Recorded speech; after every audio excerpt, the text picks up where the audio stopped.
What's up, guys? Welcome back to another episode of Songwriters Lounge with me, Tom, and my good buddy Andy. Hey. Today is a particular favourite of ours. So today we're interviewing a guy that has won multiple Grammys, has written songs, produced songs with Sting, Madonna, Whitney Houston, Mariah Carey, David Guetta, Avicii. His discography is crazy. He's won multiple Grammys, not just one, multiple. An absolute pleasure for us to sit down and talk to him. So his name's Dave Darlington. If you're not familiar with Dave, this is just a fascinating episode where Andy and I just really sit back and let him completely just tell his story. And it's kind of mind-blowing for us because some of the people he name drops in this episode is pretty intense. Like it's really impressive. Love it. Like the career this guy's had is like, you know, he started in the 70s and he's worked through the analog world and now into the digital world. He's a musician himself, so, you know, he plays all kinds of instruments. He thinks of his job as more of a service, which I think is probably why he's so successful, because he's not really driving the people for these good takes. And if you've ever been in a recording studio, you'll know what I mean. It's intimidating. But he's there for them to get the best out of them. And I thought that was a really lovely approach and probably speaks a lot to his character and success. What about you, Andy? What did you think of chatting to this absolute legend of the audio world? I thought it was absolutely class. Like, Dave has been one of the first producers that I self-taught with his videos on YouTube, and Tom will know what I mean. And anyone that's started off to self kind of teach themselves will have seen Dave do his Waves tutorials, and just to be in front of the guy, to ask him some questions, just to find out his story, fascinating. Absolutely fascinating. We do have to apologise because we had a couple of technical issues. So the first 30 seconds or so of the interview is cut off. So we'll start a little bit abruptly. Yeah, enough of us rambling on. Without further ado, here's Dave. Enjoy, you guys. I played symphony orchestras for 2 or 3 years professionally. Wow. Out of college. And then I started looking at the viola players who were 50 years old, and they were like, oh, not the Brahms again. Oh. And I'm 20 something going, this is great. We're playing Brahms. And I thought to myself, you know what? I'm going to look like that when I'm 55 years old. And I'm going to be really grouchy like those old miserable viola players. So, you know, the lure of New York was always there because of the jazz community in New York. So a very circuitous route with some bands in a van. I took my stuff and quit the orchestras and moved to New York with my basses. And I played around. This is 77 now. I played around, got some good gigs, got some jingles, but it's a hustle. You know, being a player in New York, you know, there's a lot of great players. There's a lot of players in general from the whole spectrum. So you fit in somewhere, you get your Rolodex going, and you have people that call you. But it's a hustle. And of course, all that time I was fooling around with tapes.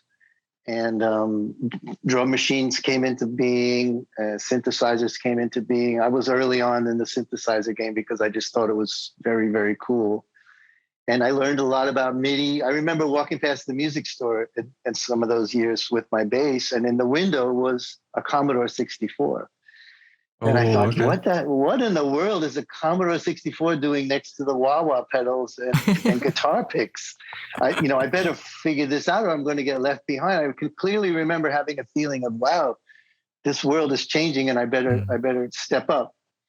So I bought an Atari 1040 ST, and the beginning DAW that I had was Steinberg 24. Okay. Super ugly graphics, rudimentary. Yep. And the first time I plugged in the dongle, I plugged it in upside down and fried it. So I had to take it back to the music store and say, there's something wrong with my dongle. I don't know what it is. And they just said, no, there's just something wrong with the way you plugged it in. They didn't figure that out, but I got a new dongle. And I slowly taught myself Steinberg. At that time, we're talking now, maybe 1980, 81. I had a Fostex 8-track. They made a quarter-inch 8-track with Dolby C that you could actually make a pretty decent home demo on. I'm still playing bass, gigging around, doing jingles, but I'm making demos for people and learning, just how to get level to tape, all that stuff, basic stuff. And little by little, I was getting in the control rooms of the studios. I would hang out after a jingle date. Maybe, would you guys mind if I stayed and watched you mix and stuff? And most of the producers were cool. Finally, one demo that I made got signed, and the band went and recorded the new version, and they liked the demo better. Wow. So they said, next time next song we're going to do, you're going to come with us. So, which I did. It was a studio called Secret Sound in New York. It was on 24th Street. I met the staff, I met the management, and they had a MIDI room in the lower floor. And the guy who ran that MIDI room wanted to take weekends off. He was kind of a playboy type, and he didn't want to do weekend sessions. So, Dave, if you can learn the room downstairs, you can have Andy's gigs on the weekend. Wow, this is like the Willy Wonka golden ticket. Yeah. So I had to learn the Kurzweil 250 and, learn the menus of the Kurzweil and everything. They had a Tech Scorpion desk, 24 track desk, and an Otari tape recorder. And I learned the room, was doing the weekend gigs. One day, we were talking earlier about pivotal moments. So this is the moment. So I'm mostly a bass player, but I'm doing side jobs in a real studio. The manager of Secret Sound, who's still one of my best friends, I call him one of my rabbis. He's coming down the elevator on the weekend as I'm going in. And he says, Dave, what are you doing right now? I said, I just had some time. I was going to knock around and work on my Kurzweil chops and whatnot. He goes, well, I'm going to interview for a new management position at a new studio, and they need a staff guy. Why don't you come with me? And we jumped on the subway. We went up to, it's in a very famous building where Quad Studios is, where Tupac got shot, the 723 7th Avenue. Wow. And it was a studio called Counterpoint, and it was run by Jerry Ragavoy, who was a famous songwriter. He wrote Time Is on My Side, Take a Little Piece of My Heart. He produced that whole Janis Joplin, the Cheap Thrills album. And he was a pipe-smoking old curmudgeon guy, and he hired Danny, my friend, as the manager. And he said, we use this new program called Performer. It was in the Mac, the all-in-one Mac, the little... Oh, the really old ones, yeah. Beige Mac, it wasn't Mac 2 yet, still Mac Plus or something like that. Performer 1.3, no audio yet, MIDI, only MIDI, but he had a ton of gear. And he had a Trident board, which was a big step up from the Scorpion. So if you can stay over the weekend and learn the routing of the board, the tape machine, and the MIDI gear, you can have the gig Monday morning. And then here's the keys. So that's the pivotal. I can remember him leaving and me immediately calling my friend, going, my guitar player buddy, you're not going to believe I'm holding in my hand the keys to a 24-track recording studio. What? How'd you do that? So I had the keys, and I had the alarm code, and he, Ragavoy told me, I always check what time you sign out in the wee hours of the morning, because the oldest trick in the book is the engineer signs out the room and then does another couple hours and makes money. And I was flabbergasted. Like, that never even dawned on me. I'm just so happy to be here. Yeah. Oh, I would wow, never even think to do something like that. So Monday morning came around, and it's this woman named Sylvia Robinson and her son Joey Robinson, and the artist is Grandmaster Flash in the Furious Five. So I set up the turntable with the mixer and the scratching, and we're recording the scratches, and then we record Melly Mel, and Ragavoy and Danny are outside the little window from the booth, looking in to make sure everything's okay. And I'm going, yeah, everything's great. And so that was my first honest to God recording session that became a record. And, now I've got one foot in both worlds. I'm still playing and everything, but I think I was making $10 an hour in a studio going, now this is just unbelievable. So, that sounds quite nerve-wracking. I would have to tell the clients, I have to go play a wedding in Long Island at 4:00, and we have to. And the clients would go, "You're the engineer. You don't leave. We leave." But I was like, "No, I wasn't ready to give up playing because of my security blanket." It's funny that you say that you are a bass player. I didn't know that coming into this, and one of my notes to chat to you about was how much I always loved the low end in your mixes. being like I just struggle with low end so much. There's a couple of issues of that. Of course, being a bass player and the bass sound and everything. But if you look at my credits early on in the career, it was that Latin freestyle era with Little Louis Vega and Kenny Dope, Todd Terry, and all the Latin Rascals and all those guys. They were all about the bass. No matter how loud I put it, Kenny would push it up louder. No matter how loud I put the kick drum, Kenny would push it up louder. So when I migrated over to some acoustic recording or even pop recording, I've always just pushed it that way. So like the jazz guys love that, because jazz is kind of light in the butt sometimes. And then you give a sax player back his record and it's got some oomph to it. They're like, wow, this is amazing. So it's a cross pollination between that. But I really have to thank, kind of Masters at Work for pushing me in that direction. Yeah, that's awesome. And you said about like when you started working in the studios back in the day, like they gave you these rooms to learn. And how long did it take you to learn? Because you didn't have YouTube in the day. Culture these days. Because of playing out, I was the PA guy, so I understood the basic signal flow, and from learning MIDI, which was a separate system but similar, right? Like audio is like plumbing. Microphone, wire, preamp, wire, DAW. And MIDI is the same way, right? Controller, MIDI, matrix, mixer, other modules out. So I always thought of it like plumbing. So I could kind of get the signal flow stuff pretty fast. And you just have to, in those days, the trick was really learning the consoles, right? Yeah. The Trident console didn't work the same as the Scorpion. Upstairs was the SSL, which was like, dear God, that was like the space shuttle. There was actually a TV in the middle of it in those days, which was super rare. So I would be programming and tracking, and then they would send it up to the senior engineers at the time, Michael Brower and Bob Rosa, to mix on the SSL. That was the next level for me. One day, one of the guys' mixers called in sick for the next day, and they said, Dave, can you work the SSL? I said, yeah. And say, okay, tomorrow you're mixing 11 o'clock, and when you go to mix, your price jumps way up, especially on a giant SSL. That's a lot of skill set. It sounds like you didn't ever say like no. You just kind of threw yourself at these experiences always always so say good. yes. When you're auditioning for a bass gig and they ask if you can sing, you say, of course. Yeah, you just fake it until you make it. Fake it until you make it. That's it. Love it. But in those days, there was always an assistant who knew the room, and then you were the engineer, right? The external engineer. So that first mix, I clearly remember. Hey man, you don't go to the bathroom or anything without telling me. You stay right here by me. I'll dial up the faders and the EQs. I know how to do that. And then when it comes time to start automating, you run the computer and we'll tell you what we want to do. So I watched him, and of course, day in and day out, I'm going up there and asking guys questions and learning the computer.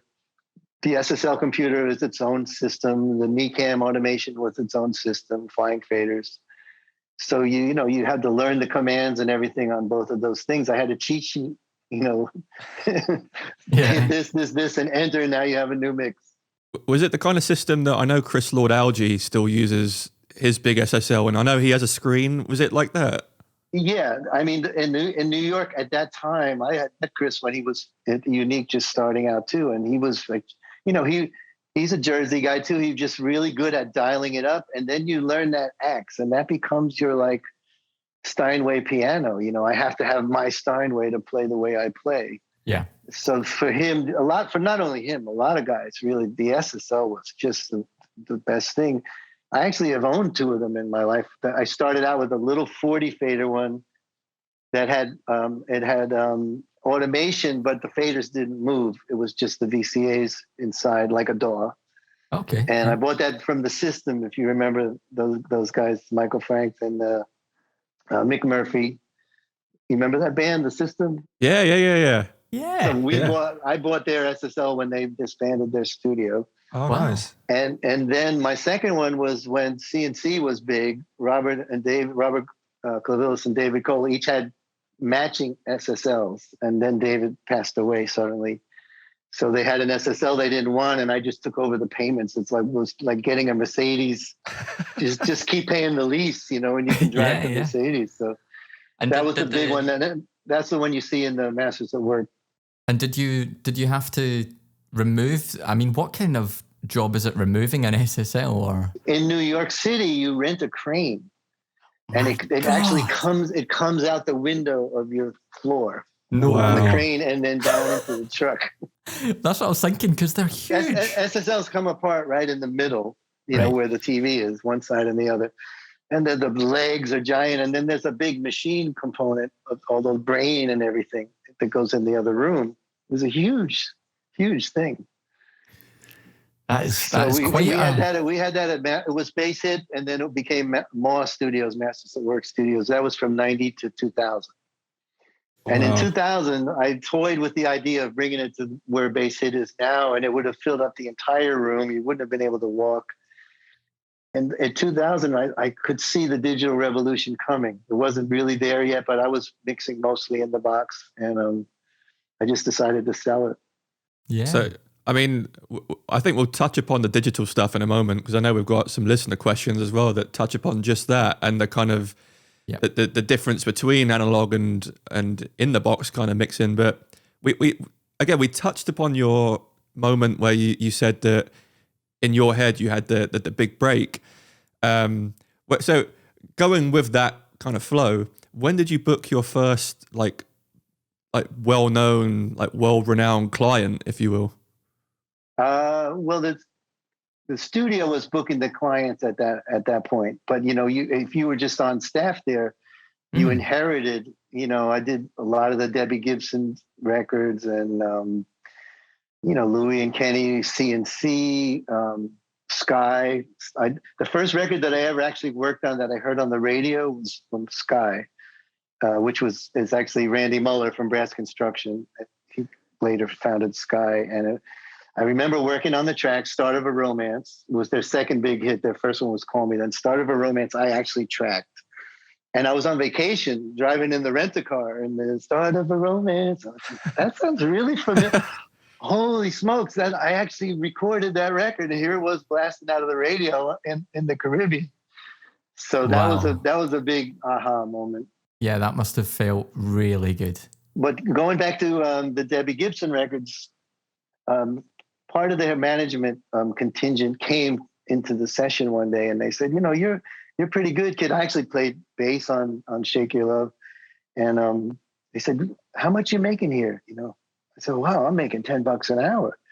And he said, if you sign with me as management, I'll make you $20 an hour. Oh. Wow, this sounds like, hey, buddy, you want to buy? Yeah, a door open. It sounded like a little bit too good to be true. And I would have had to quit being on staff. So it was a little bit of a torturous moment, because I had to tell Jerry Ragavai, who really gave me a good start, that I'm going to go independent. I'm signing with 23 West. They really like me, and they're going to book my gigs. And he said, "Give me the keys." He actually threw me out that day, and I was really distraught. Like, what have I done? Oh no! Turns out they couldn't really book the studio without me. So he called the next day and said, "Dave, are you free on Monday?" I said, yeah. He said, well, would you do a session at the old rate? I said, yeah, Jerry, for you, I'll stay at the old rate. If you book it, I'll do the old rate. And if 23 West books it. So in that period of the late 80s, early 90s, a lot of my credits, you'll see, recorded or mixed by me for 23 West Productions. Wow. And then they were a pretty big management concern in New York. A lot of the DJs were with them. And they also did session planning for people from overseas. Like if you were coming from England to book the studio, I need an engineer, I need a great guitar player, I need a studio, and we need food and a place to stay. And 23 West would package all that together and take a commission on that. So there was a flow from that side, the supply side, and he had the commodities, the engineers and the studios and all that.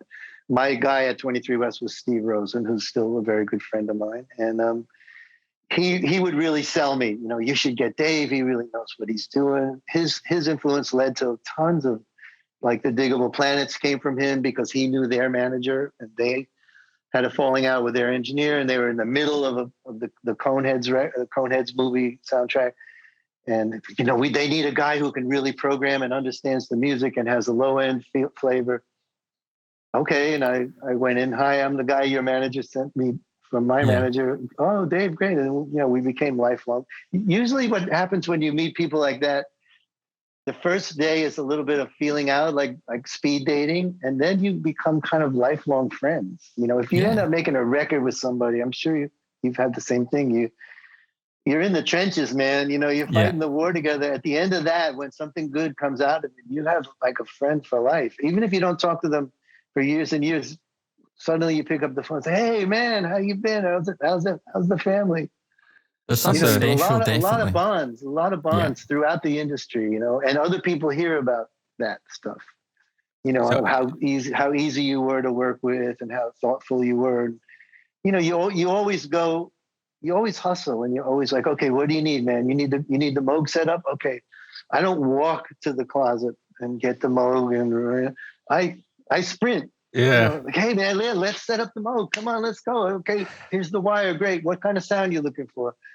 And they feel it. They feel that, you're part of their album, which to them is their child, their one and only. To you, it's a little bit like being an obstetrician, To you, it's Wednesday. To them, it's their firstborn son. Yeah.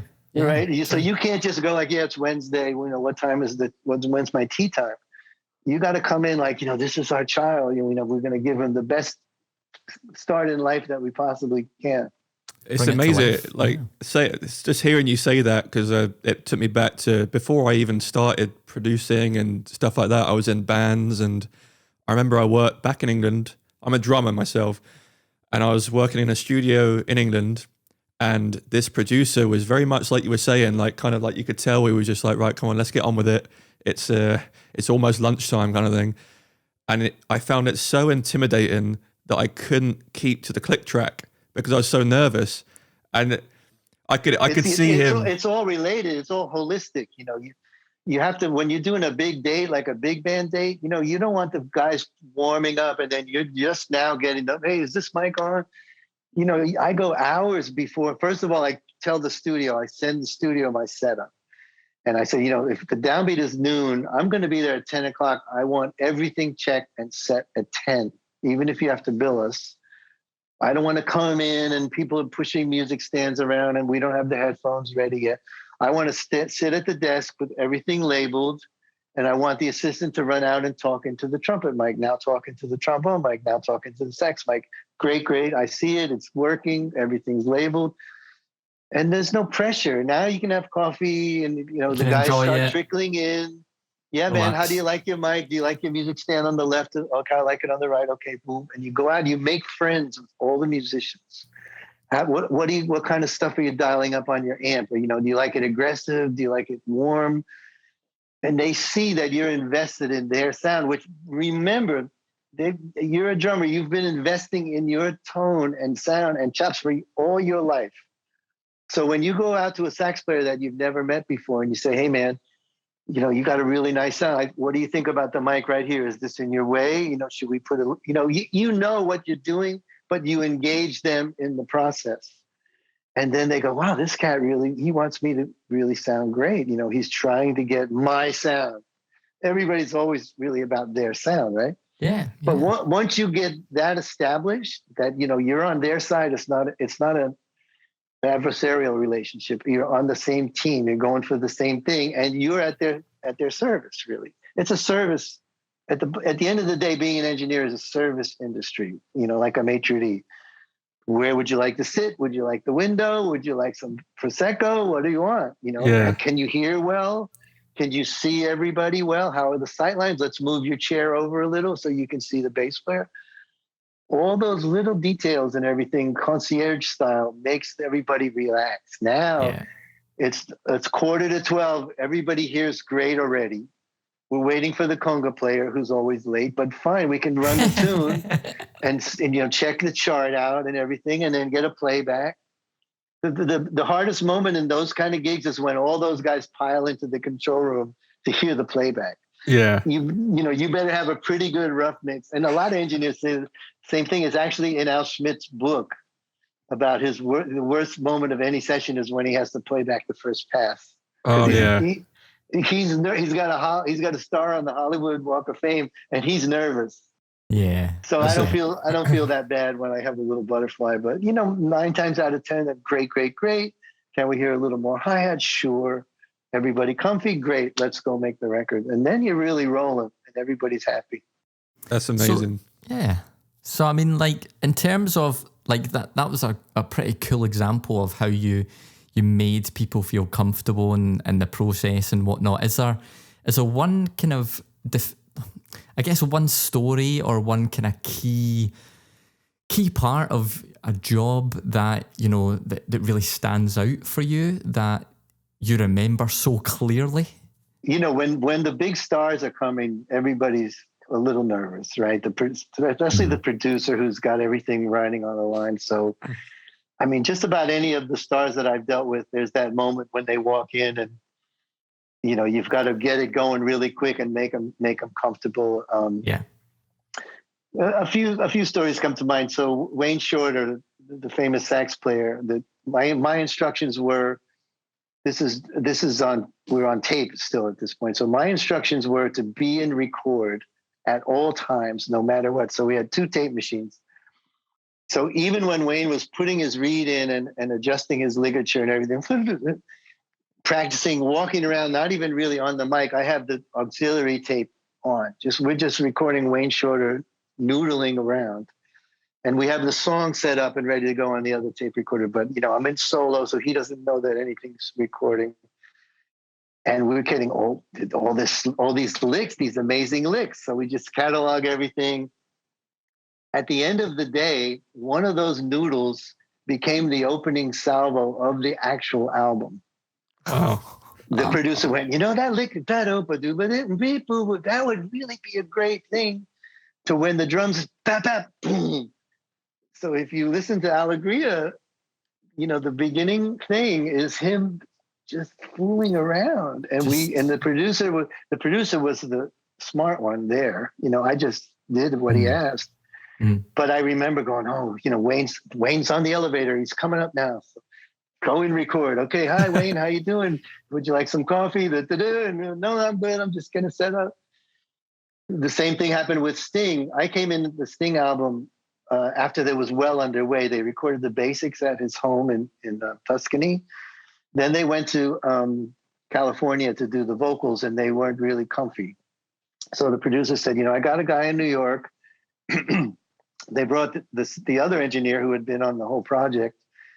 So the first day, there's both of us, and I'm kind of doing the Pro Tools thing. And Sting walks in, hey, everybody. And he goes to the producer, who's the new guy? Oh, that's Dave. He's good. You're going to like him. But I'm running what he hears and what we're catching. And the other engineer is running the mic pre. So he starts to sing and he stops. I don't want to hear those cellos. So it's 11 in the morning. This is the first time I'm even seeing this Pro Tools file.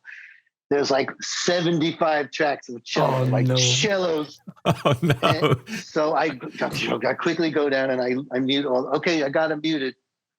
Roll the Pro Tools.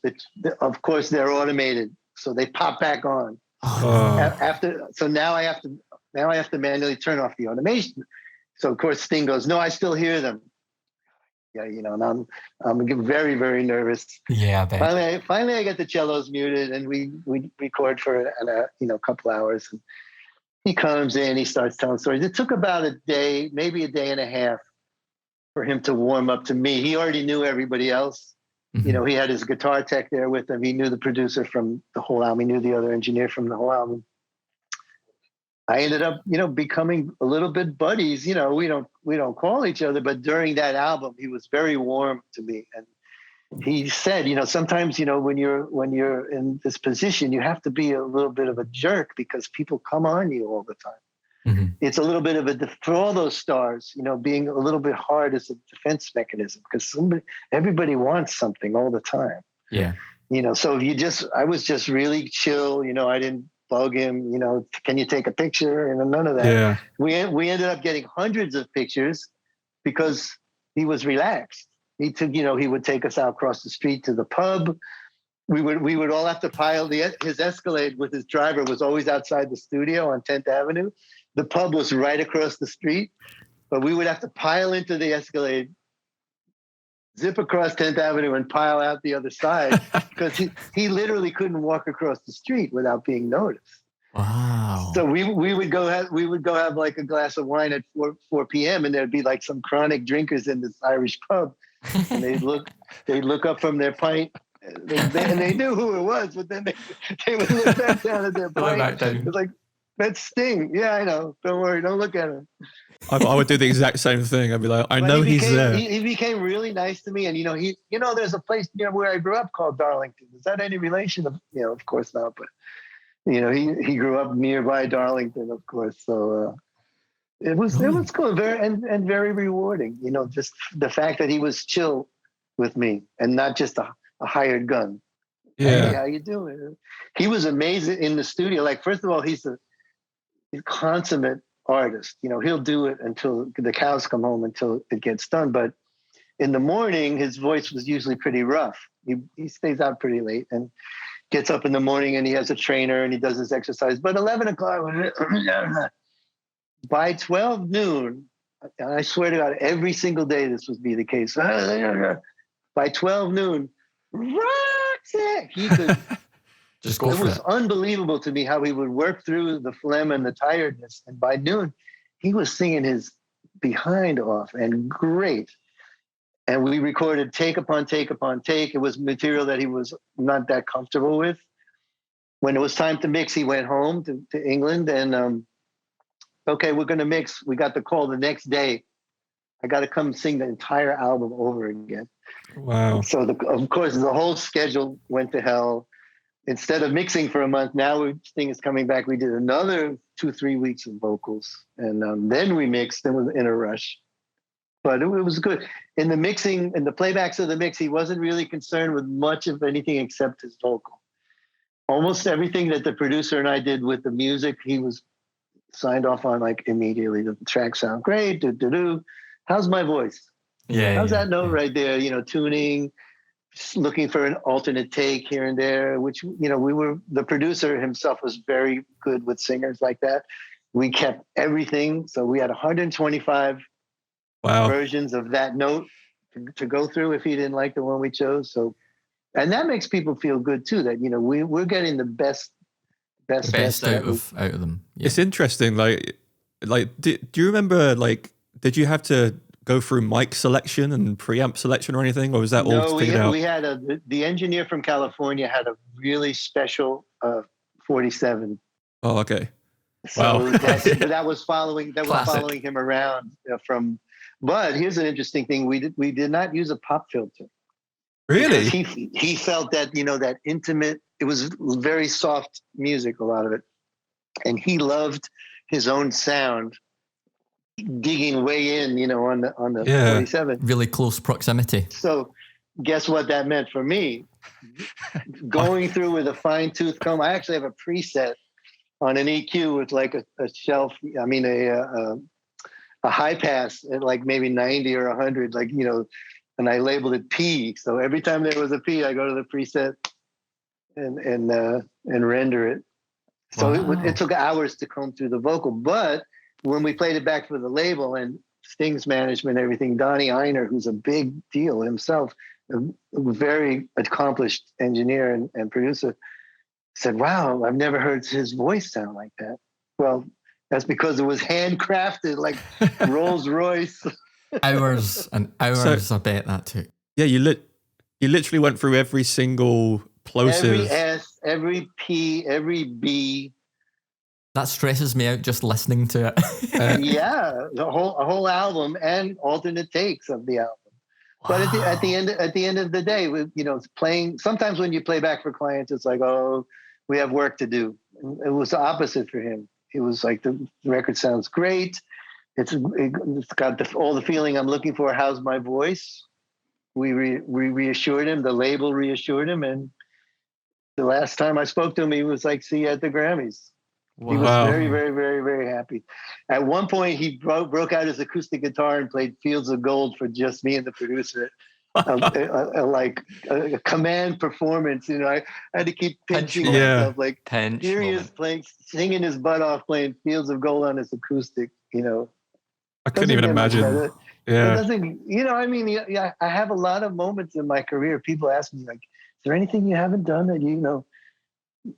Sir Paul, if you're watching this, you know, I'm available. Just give me a call. We'll Other hook him than up. that, you know, I really can't think of many artists that I really am like dying to work with. I've had some really lucky connections with people.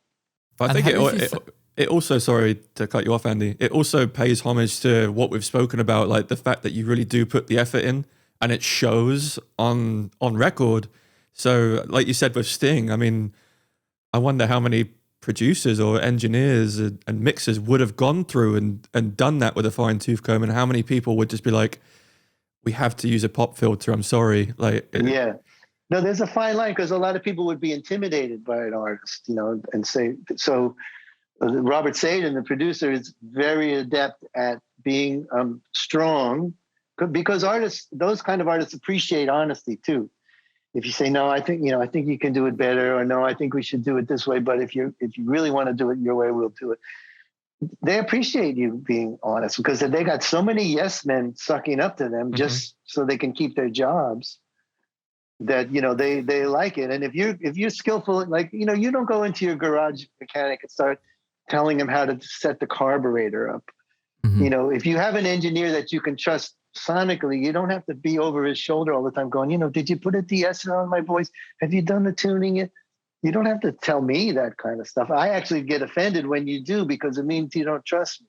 yeah. True. You know, you don't go to your heart surgeon, hey man, what kind of thread are you tying my aorta off with? Are you sure it's the right size?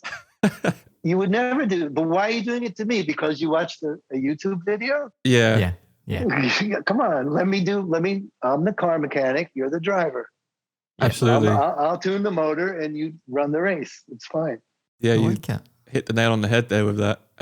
One thing I was surprised at, Dave, when I was looking at your website discography, all these massive names, and then a couple of movie soundtracks that you've mixed, and I had no Mostly idea. TV. The big TV thing I did was Oz, the gritty show on HBO, and Free Willy. Part of that is because I mixed a song that was included in the Free Willy thing. So good. some of those smaller B movies, Whatever Happened to Ray and Blackmail, I did mix those, and the video games, Sonic the Hedgehog video games. Sonic the Hedgehog. That's so cool. That came from a Japanese producer who's a really good friend of mine, and he was their go-to guy Yeah. for technical stuff, and he was friends with the composers. It's a husband and wife team that write all that stuff. So they always combine symphonic live symphony with game music sounds, right?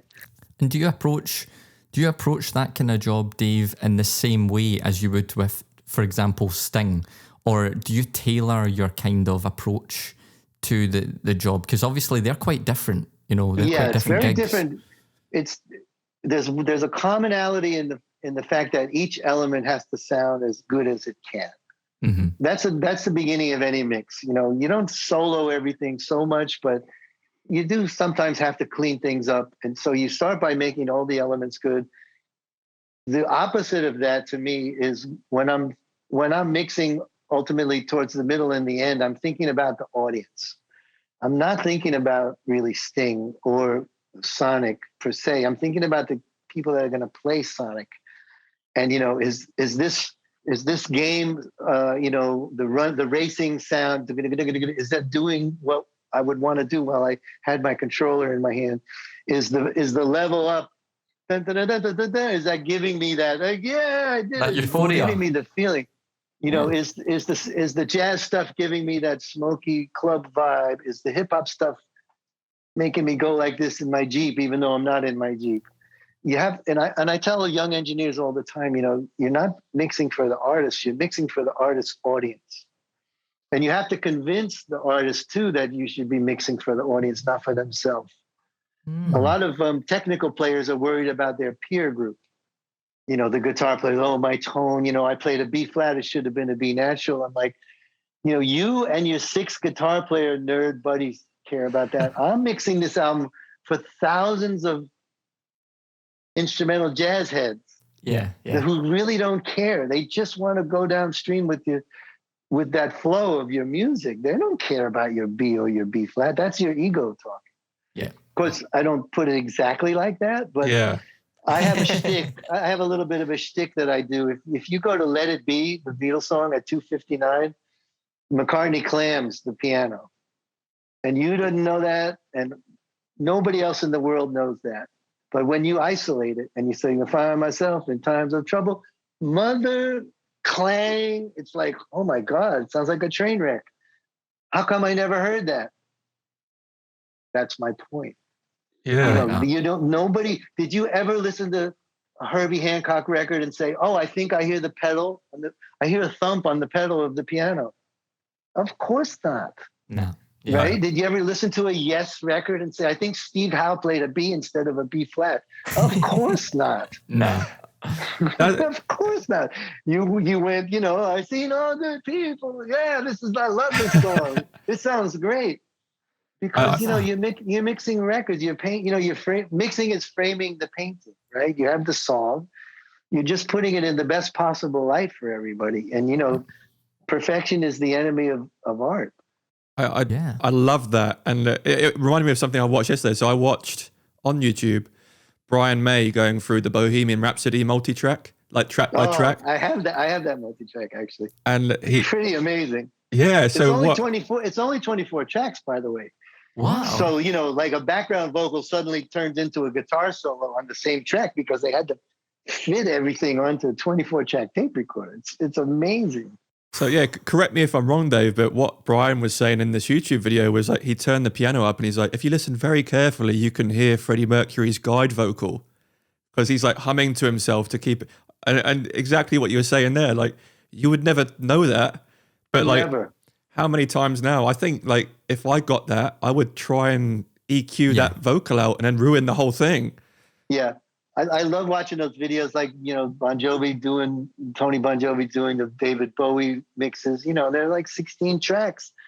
But first of all, one important point about that is when they're recording it, they got the exact sound they want. And nowadays, with all the plugins and all the tracks, we kind of go, yeah, how's the piano? It's a little tinny. We'll warm it up later. You know, in those classic days, you know, that wasn't even an option, really. So, you know, a lot of time was spent getting the sound and crafting it correctly at the beginning. But you watch them, you know, Glyn Johns taking you through the Won't Get Fooled Again. It's like, holy smokes, you know, it's like 7 or 8 tracks and it sounds amazing. Yeah. How do they do that? It's just magical moments. It's magic. It's, you know, the control room of a recording studio is kind of like it's a temple, it's a cathedral. And there's always that moment before the band plays, you push the faders up and there's that little bit of a hum of all those line amps and mic amps on. And, you know, you like some magic is going to happen. Yeah. I remember before I got my foot through the door, I used to think about, man, that's like the temple in Ethiopia where they keep the Ark of the Covenant. You know, like how do you get in there? You have to be ordained. Yeah. You have to earn it. You have to earn it. Yep. That's amazing. I think so. What we'll do now, Dave, is I'll pass it over to Andy, who's got some questions from our audience. Oh yeah, my pleasure. We'd love to hear your feedback on some of them. We got a lot of questions in, so we tried picking the right ones. You know. Of course, whatever. I'm ready. I'll hand it to Andy. Yeah, definitely. So this first one is from Theo from France. Hi guys, and thank you for the opportunity. I'm a producer and I mix and master my own songs.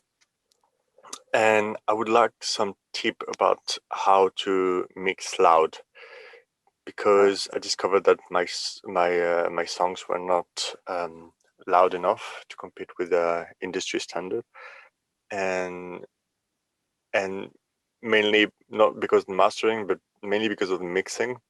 Yes, they have like quite a wide range of dynamics, let's say, very quiet and very heavy with a lot of bass parts. And yeah, I've been struggling to like really balance the mix to sound it loud to facilitate the mastering process after that. So yeah, any tips about that would be amazing. Thank you. That's a very, very great point. And one of my clients just emailed me back about her record doesn't sound as loud as the next record on Apple Music, even though I mastered it. And she said, one of my guys in my band said that's because the mix itself is not loud. And it's true.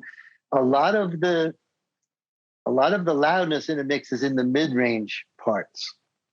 Mm-hmm. So, if you load up on low-end drums and basses and low synthesizers and stuff like that, and then a lot of sizzly stuff, it may sound great in the mixing and in the headphones, but the actual mix is not going to be that loud. So I don't know if you can see behind me, this is a 1990s radio, which I bought in Japan. There's a story behind that if we have time. And then over here is a Bluetooth radio. And in addition to my studio speakers, I have a subwoofer so that I don't put in too much bass because I'm not hearing it well. And then I also send the mixes to my phone with what right now I'm using Audio Movers Listen To on the master fader, and you can broadcast it at a very high quality rate to the web. I get it on my phone and I listen on the phone, which has no bass. So A, you got to make those mid-range parts jump out, and B, you got to listen on crappy speakers. Very important. So real quick story, in Japan in the 90s, they used to fly me over there to mix, and then there's a little language barrier, and I'm mixing in the big studio all day on the big speakers, Chris Lord-Alge style. Whoa, whoa. Amazing. And all day on the producer's island behind me was this little radio. And I didn't know why. I thought, maybe when they have lunch, they listen to the top 40. I had no idea. And the guy from Sony comes at 5 o'clock. He gets off work, would like to hear his artist. Okay, man, you want to hear the big speakers? Oh, you want to hear the Genelecs? Oh, I know, we're in Japan. You want to hear the Yamahas? And he looks at the assistant and he points at the speaker. The assistant goes, whoop, and touches the button. And now my mix is coming out of this little 3-watt beach radio. Wow. It sounded awful. It's exactly what Theo is talking about. Way bassy, way tinny, no punch. Because I hadn't monitored on crappy speakers. So, of course, we had to pull the faders down, start over. End of story, we got the mix. And the next morning, this is actually from Tokyo, I went down to Akihabara, the electronics district, bought a radio with a line in and connected it to my. That's really a turning point in my career when my mixes started being accepted.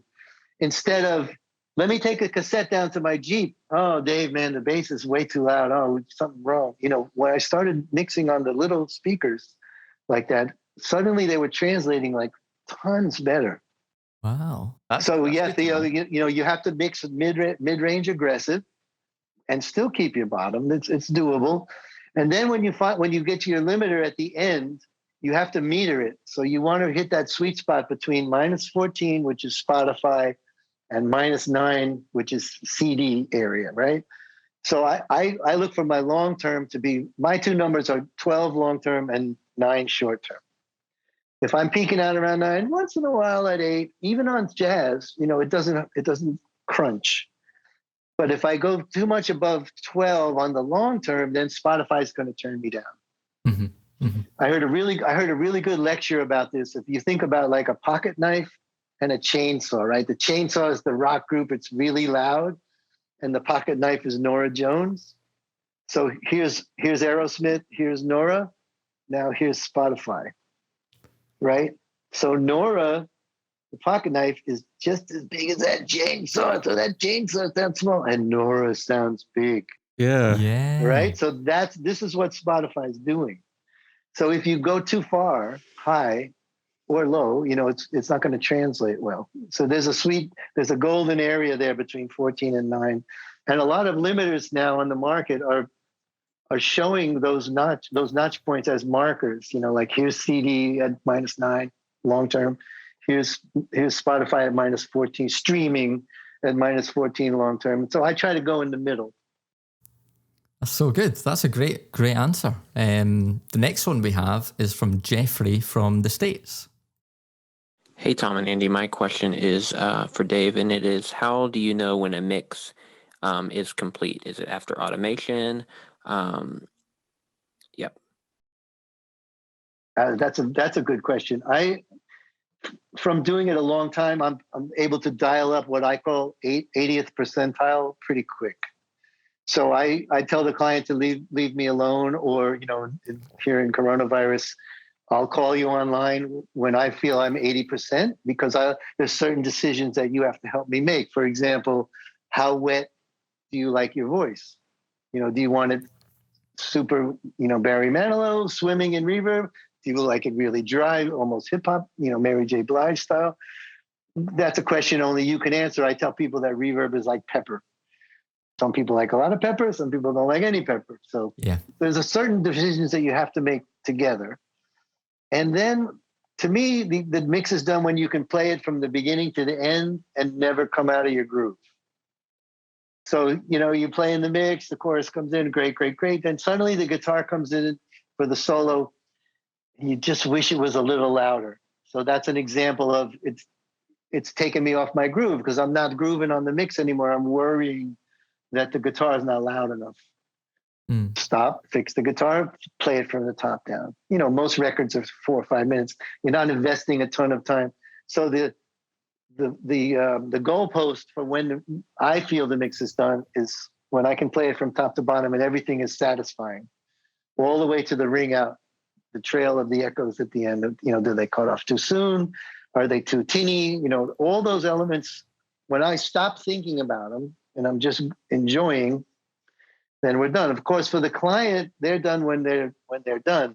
I always tell them, take it home, but don't play it tonight. Like, let's wake up tomorrow, Fresh ears. have a nice breakfast, and then play it. Play it in your car, play it on your phone, play it on your computer, and call me. Cool. Great answer, mate. Good answer. Right, so the next question is from Matt from the UK. Hi, Dave. How do you mix doubled vocals? How do you get them to add to the lead vocal sound and make it sound thicker and blend them together without them being a distraction and hearing all the individual doubles? Cheers. Thank you. So that has to do with how well the singer is at doubling. So in the days of the Beatles, they were so tight. You could, those early Beatle records is both Paul and John singing the lead on a lot of them, right? She Loves You and all that. You can't tell, it's two people. But if you have a young artist that's really not so good at doubling, there's a plugin called Vocal Line. Oh yeah, which is really good at lining up. Melodyne can also do 8 tracks at a time of that. So the first thing you want to do is get it rhythmically as tight as you can, and pitch wise as tight as you can. Secondly, I wouldn't put the double equal. I very rarely put them equal. One is the main and the other is color. Or if you have 2 doubles, maybe pan them 10 and 2. But the tightness has a lot to do with how it translates. As to your point in the question, you don't want to be distracted that there's other people singing, unless it's a chorus or a shout group kind of a thing, when you want to hear individuals. So, tightening them up, making one dominant and the other subordinate, and then possibly EQing them slightly differently, so that maybe the doubles are not as bright and crisp as the main, so the main can really cut. I use the Waves Abbey Road ADT, which is great. I always kind of have that at the ready. Sometimes even if it's not a double vocal, I'll put that on the lead as a little bit of a chorus. Chorus effect. Yeah. So I hope that helps. That's definitely a good question there, Matt. The next one we have is from Lloydimo, from all the way from Sweden. So we've went across the world here, Dave. Nice. Hey, how are you guys? This is Lloydimo here from Sweden. I want to know what is usually the hardest thing that you come across when you are mixing. I know there's different obstacles when it comes to mixing, because there's different sounds on every track and stuff like that. But what is usually the biggest obstacle that you come across when you are mixing? That's a great question, Lloyd. There's two things come to mind. There's an old saying that it's not the mix, it's the arrangement. So, in going back to that question about mixing loud, if you have 7 synth basses of different colors and a 808 bass line, kick drum bass line, and then kicks, and then electronic drums, it's going to be really hard to get all that low end living together. So that's not really the mixer's fault, is it? That's the arranger's fault. And sometimes the arrangement is so great that you just push everything up and you can find the levels really quickly and it just works. So now you're in the first example, you're a terrible mixer. And then second example, you're a genius. You're a genius, yeah. And you didn't have anything to do with it. It's the arranger. The second part of your question, I have a little anecdote. I did a Phyllis Hyman record right before she died with Nick Martinelli, the famous producer from that era. And he allowed me to come to Miami and do the mix because I had written the music with a pair of vocal lyricists. So the lyricist pitched it to Nick for Phyllis. She accepted the song. Yay, we got a Phyllis cover. You're going to go down and cut it. Great. So I went down. We recorded in Miami. I mixed on the SSL in Miami. And Nick accepted the mix. It was pretty good. And then it came out and it was like, yeah, that's the mix, but it's something a little different. I don't know what. After I went home to New York, Nick called his old friend, the engineer who he'd done every other record in his life with, said, the mix is close, but can you just touch it up? And the other engineer basically loosened up the gate that I had on the vocal because he was maybe audible. In those days you were cleaning everything because SSL has a gate and a compressor on every channel. So first thing you do, you gate everything down so there's no tape hiss and you compress it. So he said, I just opened up everything. And then Martinelli said to me, Dave, you're a great engineer, but when you learn how to set the vocals in a mix, that's when you'll be a master engineer. And I thought, I'm already a great engineer, but he was right. And, that's one of my life lessons from him. I love him for that. Because he in the same compliment, he praised me and admonished me. So where the vocal sits, and that's another good point about these little radios. In your headphones or on the Genelex, man, the vocal sounds great, and then you put it on your phone and it's screaming. And your band sounds like they're little green army men that you used to play with in the sandbox. That's not good. It's all about mixing is all about balancing. So really getting that vocal to sit, having enough reverb, but not too much. Like, where is the artist in relation to this song? I mean, Michael Jackson doesn't sing very loudly, but you hear him through Beat It and Thriller. You hear him clear as a bell. It's a really that's the real hurdle of becoming like a master engineer. I think is that burnishing of the vocal so it's sitting just right for the audience, right? Hip hop is one way, and and pop is another way. Different things, but that's really the focal point. That's what you're selling. People make hip hop records. Oh man, that's the best kick I ever heard. Nobody ever bought a record because of the kick drum. Yeah. You might buy a record because of the guitar lick. Yeah. Sorry, drummers, guitar players, props to you. But you bought satisfaction for the guitar lick. But you didn't buy Thriller. You didn't buy Billie Jean for the kick drum, even though it was awesome. Yeah, you're right. And the bass line was awesome. But you bought Billie Jean for the, Billie Jean, it's not my love. The chorus. That's what you buy the record for. Yep, the hook. So, that's amazing. Another thing I heard once was AC/DC Back in Black. The snare, I've heard a lot of people say the snare in that isn't that great, but who cares? Who cares? Yeah. That guitar is legendary now. Oh, that's awesome. No, like I said before, you make the sounds as good as they can be given what they are, but I don't judge. If a producer has chosen a certain snare, and then how's my snare?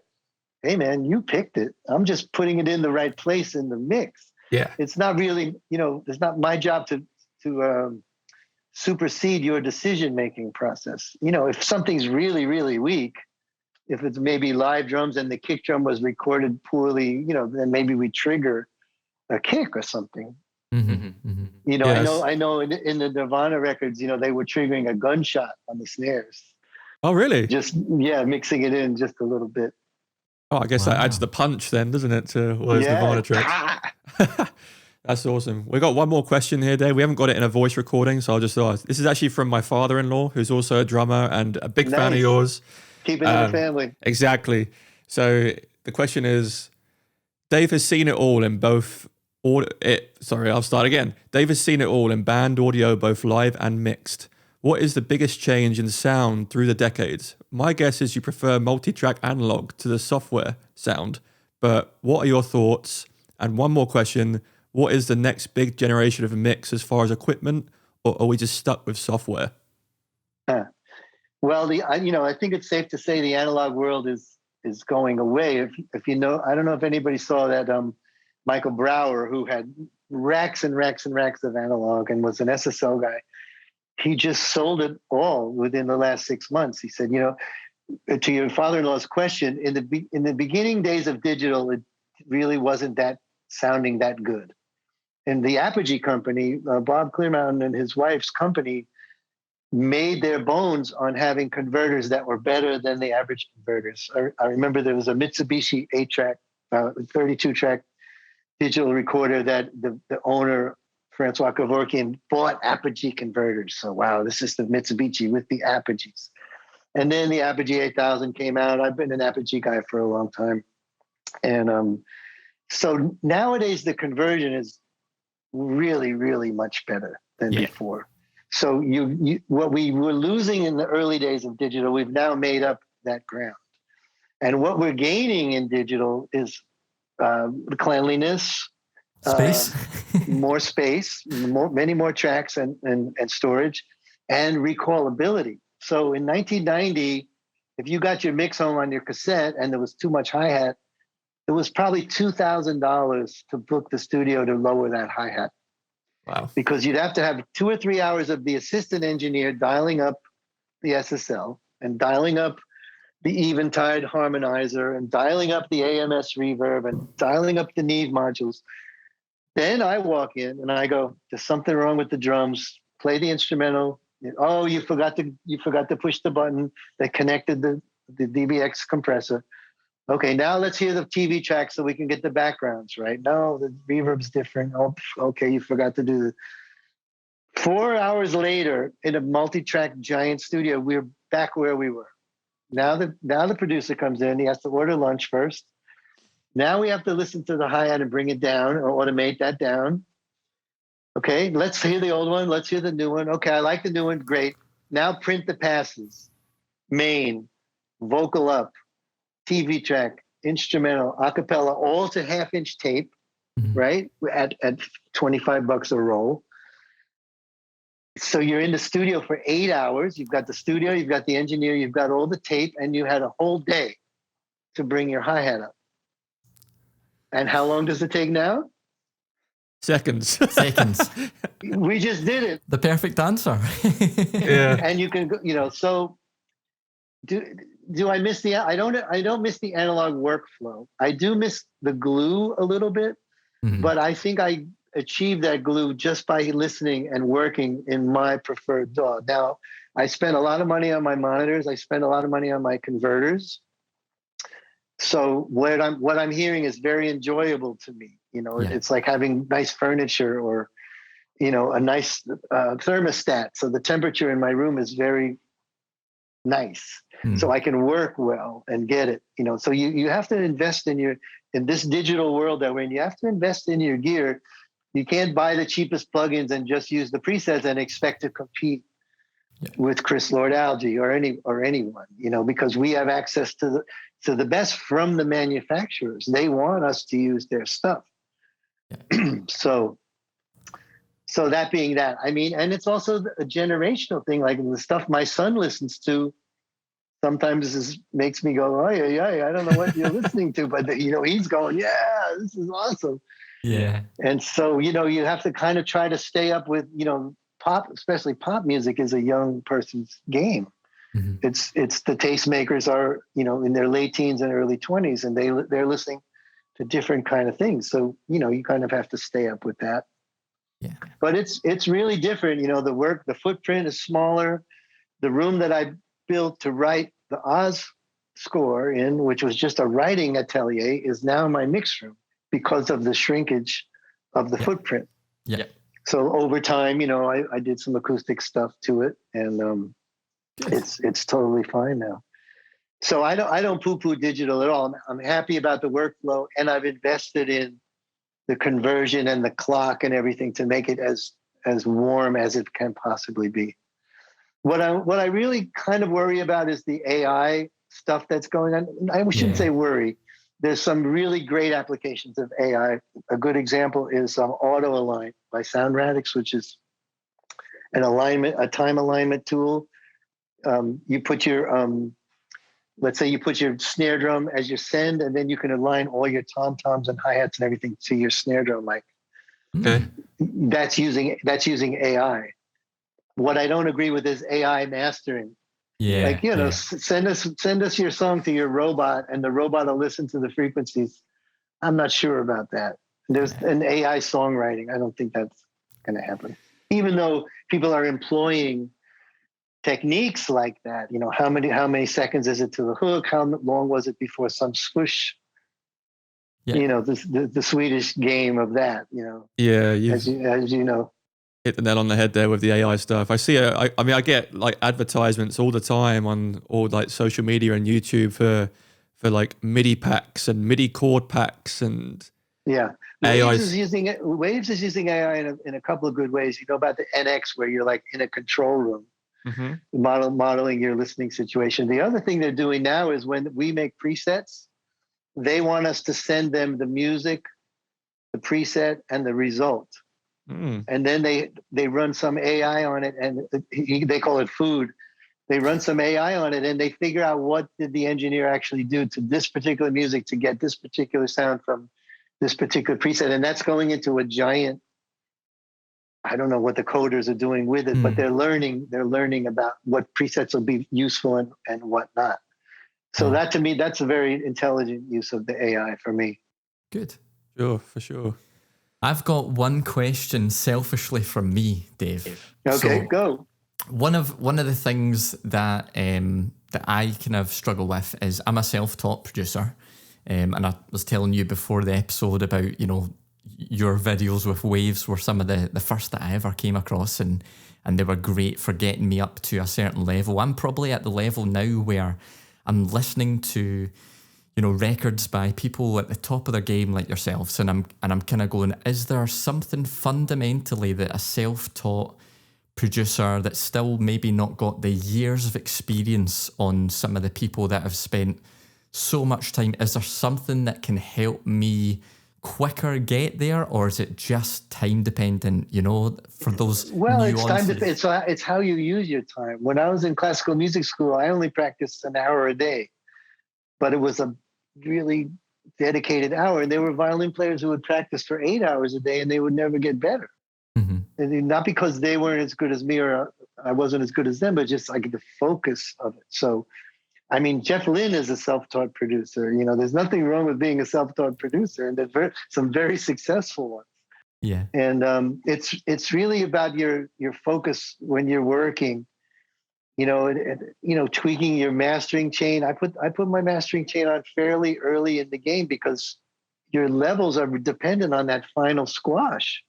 I mean, I remember I used to mix analog and then without any limiting and go to Herbie Powers, and the entire mix would change. We'd have to run back and rebalance things because we weren't able to listen with the limiting. So it's important to hear that final result. And I'm telling you that the little speaker game that's a big thing. That's a big thing. And I don't mind sharing it. People, when I was younger, people would share with me. One older engineer told me, Dave, you should be able to get a pretty good rough mix with one reverb and one delay. And I was like, no, man, we've got this for the guitar, we've got this for the singer, and we can put this. Dave, the client's coming in 10 minutes. I want you to get a good rough mix up with one reverb. Okay. Because, a lot of the classic records, everybody's in the echo chamber together. Yeah. There was no, played on the snare and Hall on the sax and, chamber on the vocals. They didn't have that luxury. Brilliant. So that was, my point was that older guys were sharing with me when I was young, teaching me how to align the 24 track. I remember the maintenance guy going, "Don't screw up my machine, but I'll show you how to do it." Yeah. And I'm still tight, very, very good friends with all those guys who helped me. Because you appreciate it. Any leg up in life is always appreciated. Big time. So I don't mind sharing. So yeah, the little radio game is big. You'll find, mix on your normal setup and then play it on your phone and play it on a crappy radio or like an Alexa or something like that. Yeah. And adjust it so it's good on the Alexa, but it's still good on your studio monitors. It's a game changer, yeah. Yeah, game changer. I love it. But Dave, you're an absolute gentleman. Thank you, man. It's been a pleasure. It's great. It's been so good to hear. Yeah. All about it. Yeah. Please stay in touch with email if any of your listeners have email questions. I'll answer as time permits. I'm happy to do it. Brilliant. Very kind of you, sir. Very kind of you. Yeah. Well, I've certainly got an endless list. Dave, you're going to regret that because I've got an endless list that I'll be firing you every day. Not a problem, bro. My pleasure. Awesome. Perfect. Well, thanks so much, Dave. Much. And all right, guys. We'll see you next time. Please edit out all my hems and haws, and we'll see you soon. All the best. Bye, buddy. Hey guys, I think it's time for a cheeky songwriting challenge, don't you? This is where mid-podcast episode, I challenged my buddy and co-host Tom to write a vocal hook on top of an instrumental provided by our podcast sponsors, Jet Tracks, and I make the theme deliberately hard for him, so good luck, Tom. It's Frying Pan. Into the fire, you know how the saying goes. Got me sizzling like bacon when you can. When you can. You got enough oil in there, you're gonna burn all the house down. Now I've got a rubber grip and girl, you're loving it. My oil is bubbling, you gotta rub it in. Got me feeling like a frying pan, frying pan, frying pan, frying pan, frying pan. Use code Songwriters Lounge at checkout now for a free track with the purchase of one at www.jettracks.com.